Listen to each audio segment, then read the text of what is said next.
Dina, Alicia had a heart attack and is in the hospital. My son-in-law Gaspar told me over the phone with a coldness that froze my soul.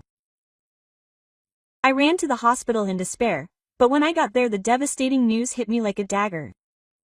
My daughter was gone.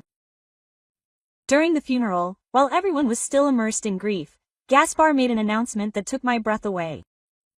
I'm going to remarry the president's daughter. Keep the girls or I'll give them up for adoption. The silence was broken by the unexpected laughter of my 3 granddaughters. I was stunned. What I discovered next was simply incredible. Welcome to the Deserved Revenge channel.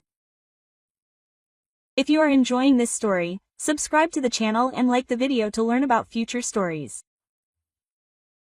My name is Dina. I am raising my own child after losing my husband young when I was still 30 years old. We went through difficult times, especially during his rebellious phase at school. Times that now make me smile. Nostalgic. But despite it all, I filled her life with all the love I could give. When she entered college, she said something to me that stuck in my memory. Mom, you went through so much raising me. I want to repay you by being a good daughter. My eyes filled with tears at that moment. After graduation, Alicia got an excellent job at a prestigious company. She was dedicated, patient, and rarely complained, even on the most difficult days. Sometimes I wished she would trust me more, but she always found time to surprise me, whether it was with a special trip on my birthday or a gift on Mother's Day. Thank you, Alicia. I'm very lucky, she would tell her. And she would always reply. Me too, Mom. In those moments we would share a shy smile, as if we held the world in our hands. It was during one of those trips that she confided in me that she had found someone special at the company, Gaspar, a man of impeccable appearance, always in his well-tailored suit, who went out of his way to open doors and be kind to everyone. Hard not to notice, right? Soon, Alicia told me that Gaspar was practically a legend among the employees, with his whole soap opera heartthrob pose and modern prince charm. Tall, handsome, and always well-dressed, Gaspar seemed like the dream of many women. I wondered what had led him to choose Alicia out of so many. Why did I choose Alicia? Gaspar repeated my question with a smile. Well, she takes her job seriously and is very dedicated to her family, something I greatly admire. I was drawn to someone so wonderful. He blushed slightly as he exchanged glances with Alicia. And in that was the moment I realized how perfect they seemed together. They got married and a few years later they were blessed with 3 daughters. Alicia and Gaspar continued working at the same company, but now he was in the human resources department. Gaspar's popularity didn't diminish, even after marriage and with children. Female employees kept approaching him, which started to bother Alicia. She once mentioned that she frequently received lunchboxes from several colleagues. Although our Gaspar said he politely declined, Alicia still felt uncomfortable. I hope that's true. Gaspar seems sincere, but you know how some people love to steal other people's spouses, I commented with a touch of humor. Ellis nodded as she munched on a sandwich. Since becoming a mother, I noticed that she had strengthened many aspects of her life, both as a wife and a mother. She was constantly evolving, but whenever something worried her, I tried to be there to support her. My 3 granddaughters, Felipa, the oldest, and the twins Estrella and Gabriela, were inseparable. Despite their age difference, Felipa was in 9th grade and the twins were in 5th grade, and they shared a passion for mystery romances. Last Christmas, they asked me for the complete works of Conan Doyle as a gift. I was surprised to find it age-appropriate, but all 3 of them laughed it off and declared themselves mystery geeks. Their rooms were filled with mystery books. During summer vacation, my granddaughters loved spending a few days with me, and I treasured every moment. Grandma, let's go to the movies, Felipa once said. They're showing an Agatha Christie movie, Estrella added excitedly. And I want popcorn, Gabriella finished with a mischievous grin.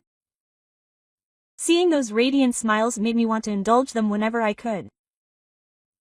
Alicia always warned me not to spoil them. On that summer day, I received a call that froze my heart. The news was devastating. Alicia had lost consciousness. Gaspar, is it true? I asked with a trembling voice, feeling my heart breaking into pieces. However, he responded with a calmness that unnerved me. When I received the call from the hospital saying that Alec was there, I felt as if the world had fallen apart. I hurriedly took a taxi, my heart pounding, as I headed to the hospital where Alicia and Gaspar were. But when I arrived, my daughter had already passed away.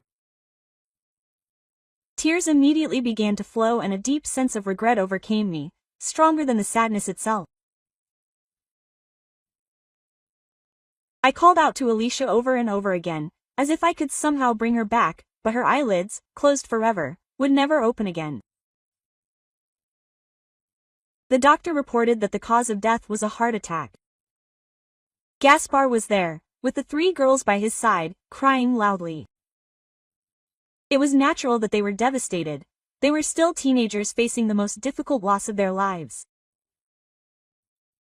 I hugged them tightly, trying to offer them the comfort that deep down I needed too. It's okay, girls, cry. Let's give your mother a proper goodbye, I whispered, holding them in the hospital hallway. But as I looked at Gaspar, something began to unsettle me. Why, Elika? Why now? He turned his back on us, perhaps trying to hide his tears, but something didn't add up. When he finally turned around, his eyes were dry. There were no signs of tears on his face. I'm sorry I lost my composure. I need to go back to the office and report what happened, he said with an unsettling calm. Can't you do it over the phone? And the girls? I asked, surprised by his coldness. Dina, please take the girls home with you. I'm so sorry, but please, he asked and left, as calm as if nothing serious had happened. After he left, all the responsibility for the paperwork and procedures fell on me. Gaspar always found an excuse to be absent, whether it was a business meeting or a dinner with an important client. The funeral was no different. He spent more time looking at his phone than offering his condolences. He's a client. It seems one of our subordinates caused a problem. I have to take care of that, he said absent-mindedly, as if he were going about his day at work. However, many people from the company were at the funeral. Colleagues of Alicia and Gaspar, bosses, subordinates, all came to pay their respects. Colleagues who were having lunch with Alicia shared their memories, praising her kindness and dedication. Everyone agreed. Alicia was an exemplary professional with innovative ideas that no one else could match, which led to great successes in important projects. As I listened to these stories, I realized how much my daughter had kept her accomplishments quiet. Learning about this side of her now, amidst the pain of her loss, filled me with a bittersweet mix of pride and sadness. Throughout the funeral, the tension between Gaspar and me only grew. At one point I couldn't help myself. You're the boss, Gaspar. At least give a decent farewell speech.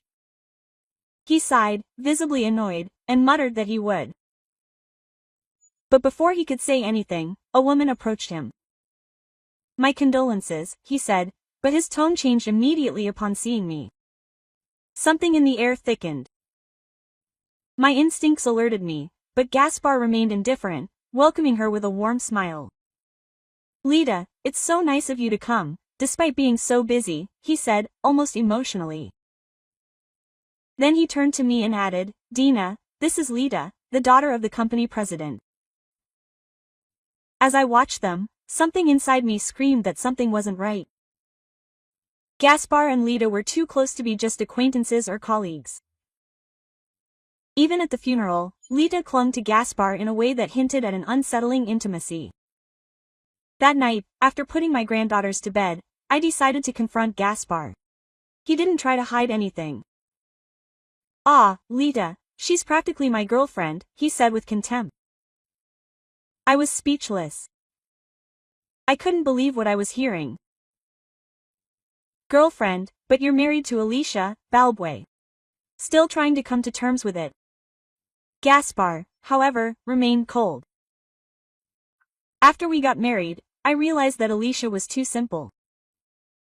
Just a mother of 3 daughters, he said disdainfully. Even though we had money, I always saved for the girls. I got tired of living like a pauper. I tried to argue by talking about the importance of saving for the girls' education, but he abruptly interrupted me. I told him many times that I wanted a divorce, but Elikas always refused. He said it wouldn't be good for the girls, at least not until they were adults. Gaspar seemed incapable of understanding Alicia's sacrifice. Raised by a single mother, she did everything she could to prevent her daughters from going through the same experience. He always prioritized the girls and put me in the background. That irritated me deeply, he continued, growing increasingly annoyed, as he fiddled with his phone. I started dating Lida Devent, and honestly, I began to feel that it would be better if Lida were no longer here. His words left me breathless. I couldn't articulate a response as he continued, with an eerie calm. Anyway, I'm going to marry the president's daughter. The girls are a burden, so take care of them, old lady. The contempt in his voice was sharp. He was abandoning his family without the slightest remorse. Before I could respond, Gaspar quickly left the house. Despite having attended the funeral as the chief mourner, he disappeared shortly after, leaving my granddaughters in a panic. I tried to contact him, but he simply wouldn't respond. I later found out that Gaspar had taken a paid leave from work and was out of the office as if nothing had happened. Alicia had never consulted me about the divorce. It was something she handled alone. Although it wasn't my place to get involved in the couple's affairs, I regretted not offering advice. Perhaps I could have done something, but now was not the time for regrets. He lightly patted my cheeks, trying to get me to focus on what I should do. I packed my things and headed to my granddaughter's house, determined to stay there and help them cope. When the girls saw me, it was like a wave of relief washed over them. They burst into tears, releasing all the tension and fear they had been pent up with. They must have been terrified that their father was gone. Everything will be okay now. I'm here, I told them, hugging them tightly, trying to give them the reassurance they so desperately needed. Then I prepared dinner and took care of the house, taking on the role that Gaspar had abandoned without the slightest remorse. As I was organizing things, my eyes fell on the calendar on the wall. A date was circled in red with the word summer vacation begins written next to it. The vacation would start the following week. Mom, Grandma, you came to our house this year, Estrella said, hugging me around the waist. Her eyes were still red from crying, but there was a look of innocent hope on her face. Felipa and Gabriela, on the other hand, were quieter. They didn't say anything, but it was obvious they were trying to process everything that had happened. I knew I had to be strong for them. As I spent more time with my granddaughters, I decided to start sorting through Alicia's belongings. Each item I picked up brought back a wave of memories and emotions. Why did my daughter, whom I raised with so much love and effort, have to leave so soon? I thought, feeling a silent rage against the injustice of fate. Among Alicia's belongings, I found a diary that stood out among the others. It had a combination lock, something out of the ordinary. I suddenly remembered something Alicia had mentioned a few months earlier. She said that if anything happened to her, I should look for the diary with the lock. She also told me the combination, the sum of her birthdays, Gaspar's, the girls', and mine. With trembling hands I turned the numbers 2, 7, 8. The diary opened with a click. My heart was beating faster, wondering what I might find in there. Maybe a will. Despite my doubts, my curiosity grew stronger and I began to flip through the pages. The first few words left me frozen.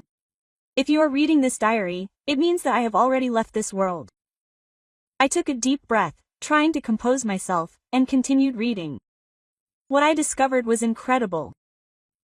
Alicia had recorded her suspicions of Gaspar's infidelity and detailed the process of gathering evidence against him. But it wasn't just that. The diary also revealed the abusive working conditions she faced at the company. There were records of undeclared overtime and situations where she was prevented from going to the hospital, even when she complained about her deteriorating health. Alicia had hidden recordings and other data that substantiated her accusations elsewhere. Determined, I began searching and finally found the evidence. What I discovered would change everything. I decided to listen to the recordings immediately. I was soon confronted by the harsh voice of a boss, harshly reprimanding Alicia when she asked to go to the hospital. The cruelty in his voice left me in shock, but as I continued listening, it became clear. Gaspar had orchestrated Alicia's transfer to work under this strict boss as part of his betrayal. The diary ended with Alicia's intentions. She was preparing to demand compensation from Gaspar and his lover, using the evidence she had gathered, and go ahead with the divorce. The three sisters, despite everything, continued to go to school bravely.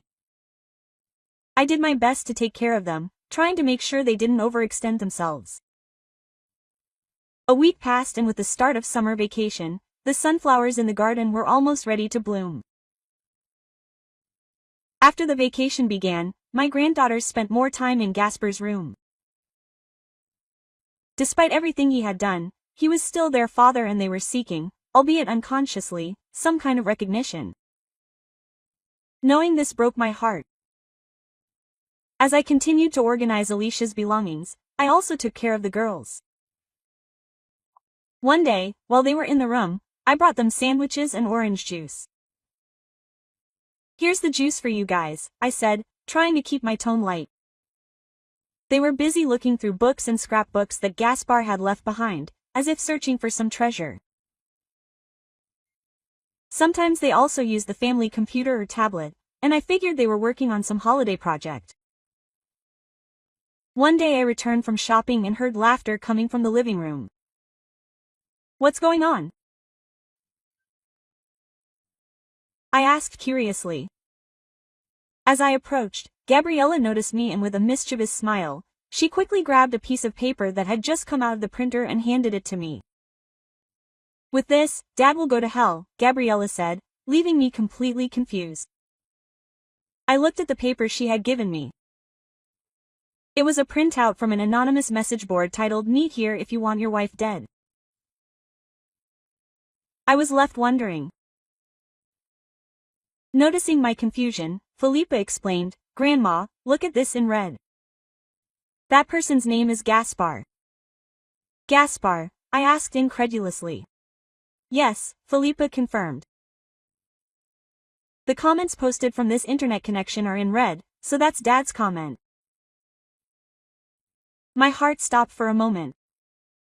Gaspar's comment was indeed in red, and as I continued reading, I became more horrified as I discovered how he had planned and executed the betrayal in a cruel and premeditated manner.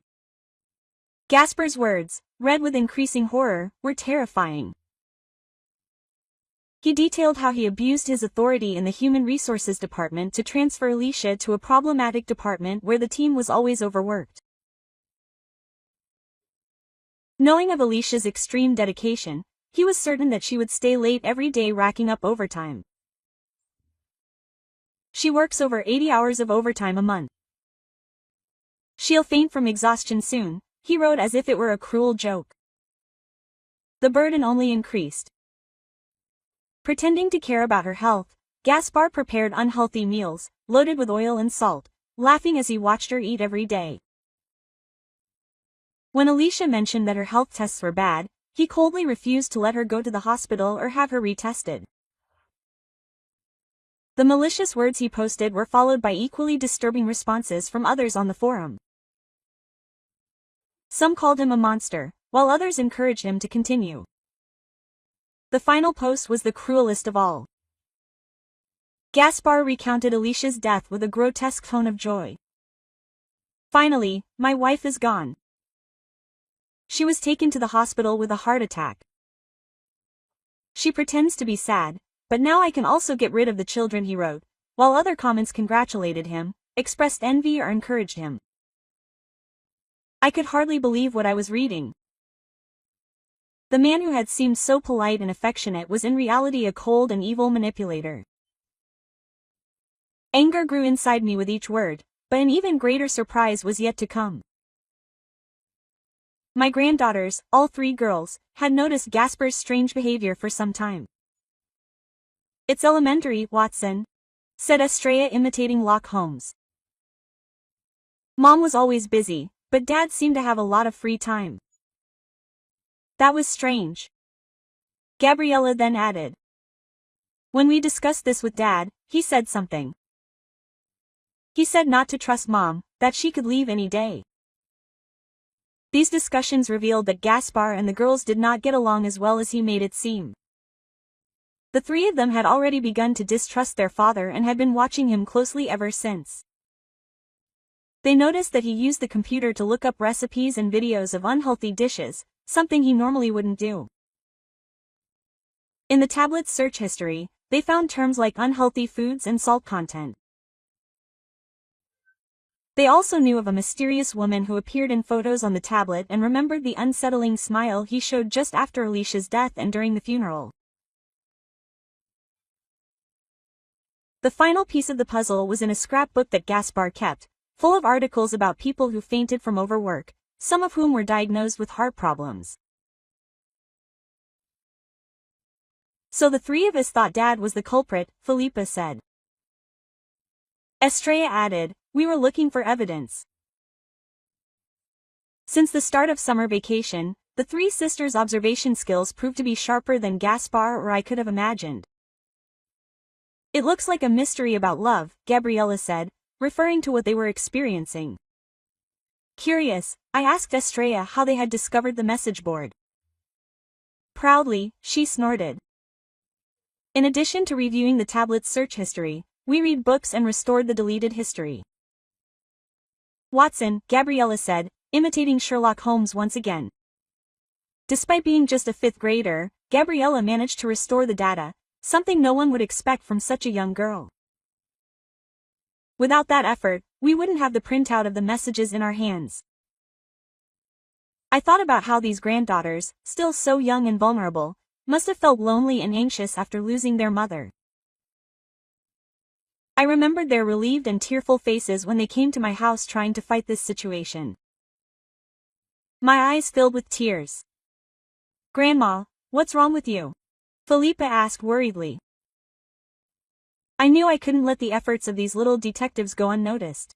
I bit my lip, looked at the 3 of them, and thought about Alicia. Gaspar needed to face the consequences of what he had done. I swore to myself that he would not get away with it and that he would be held accountable. Thank you, girls.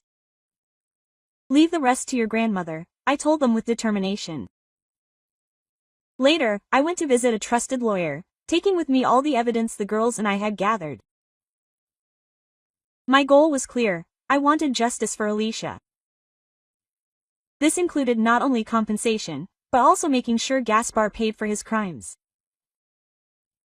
The lawyer looked through the message board printouts and the search history on the tablet. I noticed his expression darken, as if that weren't enough for what he truly desired. This evidence is useful, but it may not be strong enough to secure a criminal conviction, I said cautiously. Then, we can use this as evidence. I asked as I pulled out Alicia's diary and the audios I had found among her belongings. He praised the diary and listened intently to the recordings, his eyes growing more attentive with each word. After a few minutes he turned to me with a more confident expression. The combination of this diary and the audios will significantly strengthen our case. Not only can we claim a large amount of compensation and alimony, but we also have a solid basis to demand a criminal investigation. With this new hope I decided to act. It was not enough that Gaspar lost his job and was abandoned by Lida, he had to face the law. I sent copies of the recordings and the diary to the police along with a formal request to open a criminal investigation against Gaspar. The authorities, horrified by the meticulous cruelty of his actions, were quick to act. An investigation was opened and Elica's company was forced to cooperate fully. The days that followed were intense. Gaspar was arrested at his dilapidated home without warning.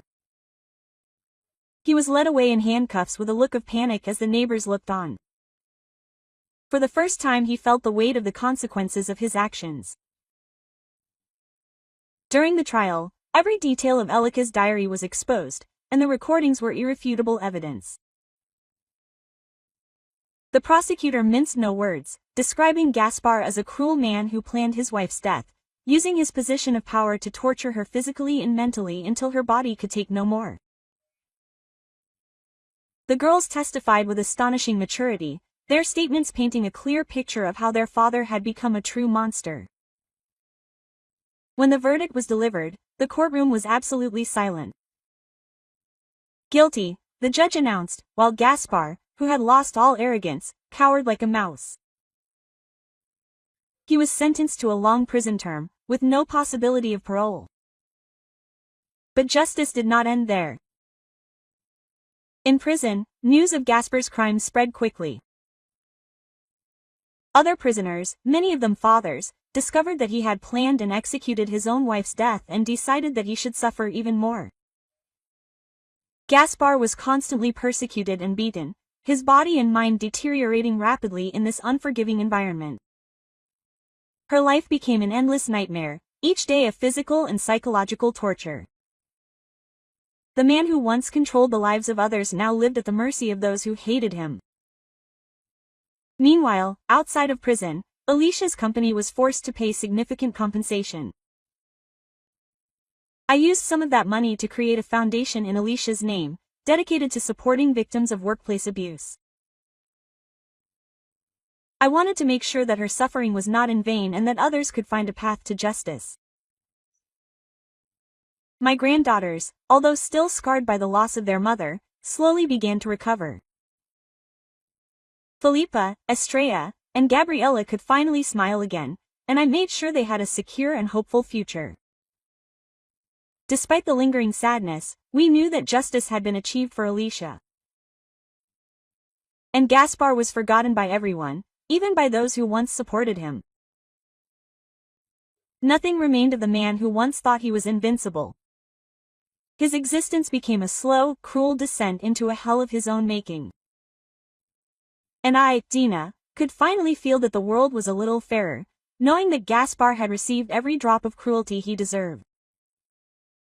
Thank you for listening to the story so far. Now I would love to hear what you think about this story. Leave your comment below, share your impressions and opinions, subscribe to the channel and like the video to find out about the next stories.